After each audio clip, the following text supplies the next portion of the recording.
दुश्मन मुल्क के एक चैनल पर खबर देखी जिसमें बिलाल को जो है वो लश्कर का कमांडर बनाकर पेश किया जा रहा है। मिनट पे इंडिया के चैनल पर चलने वाली खबर पता यह चलता है कि कातिल जो है वो इंडिया के एजेंट हैं, दहशत गर्द हैं। तीसी अफसर हमारे तक पहुंचे ही नहीं है, हमारे साथ राबता ही नहीं है।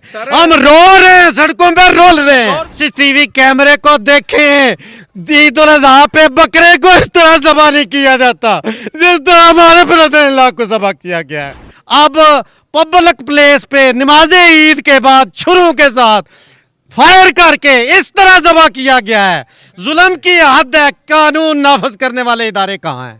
हुकूमत के साथ बैठे हैं कानून नाफिज करने वाले। सर भाई है, मैं 13 साल का उसका बेटा है, 13 साल का बेटा है उसका आसिम। सर इंस्पेक्टर साहब के हम इंतहाई मशकूर हैं कि वो बड़े कोऑपरेटिव हैं, लेकिन कहाँ हैं कानून नाफिज करने वाले इदारे? किधर है वो? हमारे जो लगनी चाहिए थी 780A जो दहशतगर्दी की दफा है, 302 दे के हमें चूरी दी गई है कि 302 दे दी है, शक का फायदा देकर उसको हम रिहा करवा लेंगे। मुल्जिमों को फायदा देना कहाँ का इंसाफ है? अच्छा, हम किसके पास जाकर हम अपना रोना? हमने दुश्मन मुल्क के एक चैनल पर खबर देखी जिसमें बिलाल को जो है वो लश्कर का कमांडर बनाकर पेश किया जा रहा है। इसमें कितनी सदाकत है? दुश्मन इस तरह का प्रोपेगेंडा है कि छठे मिनट पे इंडिया के चैनल पर चलने वाली खबर पता यह चलता है कि कातिल जो है वो इंडिया के एजेंट हैं, दहशत गर्द हैं। वो यहाँ पे मौजूद थे और उन्होंने दहशतगर्दी की है। कैसे दहशतगर्दी की दफा नहीं लगी? फिर आप समझते हैं कि क्या लोकल पुलिस इन मुल्जमान की तफ्तीश करने में कामयाब हो जाएगी? नहीं, अभी तक बात। आज तीसरा दिन है हमारे साथ। किसी हमारे अभी मकतूल के कपड़े हमारे घर अभी हम इकट्ठे कर, तफ्तीशी अफसर हमारे तक पहुंचे ही नहीं है, हमारे साथ राबता ही नहीं है। हम रो रहे हैं, सड़कों पे रोल रहे हैं। गवर्नमेंट माँ होती है, सीएम साहब कहती है वो सबकी माँ है। वो किधर है हमारी माँ? हमारे बेटे को सरेआम ज़बह कर दिया है। सुहेल जफर चट्टा जिसका नारा है हम वेपन फ्री पंजाब बनाएंगे, कोई बंदा नहीं कैबन नहीं लेके जाएगा, गाड़ियों पे कलाशनकोफ नहीं लेके जाएगा, असला नहीं लहराएगा। वो तो सरेआम असला लहरा रहे हैं, वो सरेआम खंजर दिखा रहे हैं। जिसके साथ कुर्बानी करते हैं बकरे की, उसके साथ मेरे बेटे को ज़बह किया ही उन्होंने। सर सीसीटीवी कैमरे को देखें, ईद उल अजहा पे बकरे को इस तरह ज़बह नहीं किया जाता जिस तरह हमारे ब्रदर को ज़बह किया गया है। कहाँ इंसाफ, कहाँ हुकूमत, कहाँ वज़ीर आला पाकिस्तान, वज़ीर आला पंजाब, वज़ीर आला Punjab, chief justice Pakistan, chief of army staff, कहाँ है? मजलूम है, हम कट गए।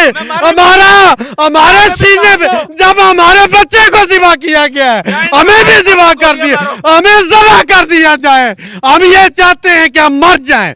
जब हमारे सामने हमारे भाई को ज़बह किया गया है, हम कैसे जिंदा वापस जाएं? नहीं जाना। हमने सड़कों पे गोलियां खानी है, हुकूमत मारे, हमारे सीने पे गोलियां मारे। हमारे बच्चे को इस तरह ज़बह किया गया है जिस तरह बकरे को ज़बह किया जाता है। देखिए जरा सीसीटीवी कैमरे को। कहाँ है इंसाफ? हम दुआएं देते रहेंगे, हम आवाजें देते रहेंगे। ये बिलाल के भांजे हैं और इन्होंने एसएचओ साहब से बड़ा अच्छा मुतालबा किया है कि जब तक हमारे मुतालबात पूरे नहीं होंगे हम सड़क पर जाएंगे, लेकिन इनको सड़क पर जाने से रोका जा रहा है। उसकी क्या वजह है कि क्यों इन लवाहिकीन को सड़क पर जाने से, जो कि इनका जायज़ मुतालबा है कि हमारे जो बाकी दीगर मुल्जमान हैं जिन्होंने सहूलत कारी करके इस वाक़े को इंडिया तक पहुंचाया और इंडिया ने इसको बिलाल को, जो कि इस बच्चे का बाप था जिसको यतीम कर दिया, 7 बहनों का वो भाई था, और वो इंडिया उसे लश्कर का कमांडर समझकर खबरें चला रहा है कि हमने मुरीद के मरकज़ के अंदर दाखिल होकर एक लश्कर के कमांडर को मौत के घाट उतार दिया है। इसमें कुछ नहीं सदाकत है। तो इनसे बात करते हैं भाई, ये क्या वजह है कि इंडिया इस तरह की खबरें आपके मामू के खिलाफ चला रहा है? सर जहाँ तक इधर काफ़ी बावसूख ज़राए के मुताबिक ये जो लोग कातिल हैं ये ख़ुद अफ़गानी हैं, ठीक है। और जिन्होंने आपके मामू को कत्ल किया वो अफ़गानी है? बेसिकली जो है ना, पीछे से जब रशिया की जंग लगी है उस टाइम के हिजरत किए हुए अफ़गानी। हालांकि हमारी गवर्नमेंट की बड़ी सख्त पॉलिसी है अफ़गानियों के बारे में कि इनको वापस जो है ना भेजा जाए। इसके बावजूद बजाय इसके कि हमें इंसाफ दिया जाए, इन अफ़गानी कातलों और जो है ना किराए के कातलों को जो है ना इन्होंने क्या मैं बताऊं, हमारे मामू को हमसे छीन लिया। हमारे मामू को हमसे छीन लिया, छुरे मारे हैं, सरेआम गोलियां मारी हैं। उस औरत ने पीछे से कहा जा रहा है कि 250 घर हैं इस इलाके में अफगानियों के, जबकि 1 साल से जो है वो पुलिस और हुकूमत जो है ना वो चीख रही है कि अफगानियों को यहाँ से फौरी निकाला जाए। सर मैं सर अस्सलाम वालेकुम रहमतुल्लाह। पहली बात तो ये है कि हमारे पास अफ़गानियों के घर नहीं है, जितने अफ़गानी थे ये वो। आपके साथ खड़े भाई कह रहे हैं। सर एक मिनट ज़रा ना बात सुन लें। उनको दें जिन्होंने कहा है। अच्छा, अफ़गानियों के पीछे पुश्त पनाही जो है वो जो बेटे ने कही है वो बात को आप समझने की कोशिश करें। जितने अफ़गानी थे वो यहाँ से चला गए हैं, निकाल दिए गए हैं। अब जो पहले आए थे बहुत मुद्दत पहले, जो इन्होंने यहाँ की नेशनलिटी वगैरह हासिल की है, अगर वो कोई ऐसे लोग हैं तो वो एक अलग बात है। एक बात। दूसरे नंबर पे इंडियन चैनल की बात जो है वो तो अपनी कामयाबी कह रहे हैं सर। इस मकतूल की तस्वीरें दी गई हैं, किसने दी हैं? हाँ जी। और ये बेटा जो था ना तो लश्कर का कमांडर था, ना ही जमात की कोई इसके पास जिम्मेदारी थी, लेकिन ये जमाती सेटअप के अंदर जमाती लोगों का यानी हमारा बेटा था। बात को उलझाने की कोशिश, हम कोई गलत मालूमात दे के बात को ये हम नहीं साबित करना चाहते कि हम कोई गलत बयानी या जज्बात में आके कोई ऐसी बात करें जो कल को सच ना निकले। ये ऐसा नहीं है। एक बात हमारी बड़ी मुख्तसर सी बात है।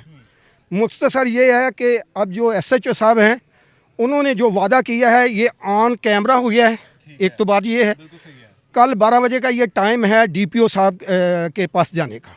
अच्छा, फिर भी आप DPO साहब के पास जाएंगे? एक मिनट, ये आप जरा बात सुन लेना सर, बात सुनिए ना मेरी। वो इनके मुलाजम है ना सारे। ये वादे की मैं बात कर रहा हूँ, मैं तो अपनी बात तो नहीं कर रहा। मैंने तो मुतालबा भी नहीं किया ना। हमारा मुतालबा ये है कि DPO साहब जनाब यहाँ तशरीफ़ लाएं। अगर तशरीफ़ नहीं लाते, इतना बड़ा सानिया हो गया, इतना बड़ा सानिया हो गया और उनके पास अपने फैमिली मसरूफियत या उनकी ज़ाती यानी जो उनकी मसरूफियत है उनकी वजह से इतने बड़ी तकलीफ और इतने बड़े सदमे के अंदर 2 दिन गुजर चुके हैं सारे इस वाक़े को। टाइम हमारे जो अफसरान हैं उनके पास टाइम ही नहीं है। तो ये मोहतरमा नवाज में जो है मरियम साहबा, इनको भी तो मैसेज जाए कि आपके जो अफसर हैं वो कितने अयाश परस्त हैं। वो मुखातिब करें उनको। उनके हमारा ये जो मेरा मैसेज है ये मरियम नवाज साहबा को है कि जनाब आप सारा दिन ये बात नहीं थकती कि मैंने पंजाब पुलिस को और वगैरह वगैरह को बिल्कुल ये कर दिया है वो कर दिया। हमें प्रैक्टिकल ग्राउंड में ये काम चाहिए। एक तो बात ये है हमारा। दूसरे नंबर पे DPO क्या है, अवाम का मुलाजिम नहीं है। मैं तो कह रहा हूँ कि वो इन तमाम लोगों का नौकर है।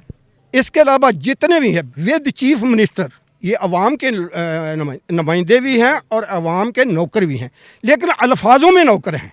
वैसे बेसिकली तो जब इनका लाइफस्टाइल देखें तो ये ऐसा लगता है ये सारी बातें तो पूरी दुनिया जानती है कि इनके लाइफस्टाइल कैसे हैं और इनका रहन सहन कैसा है।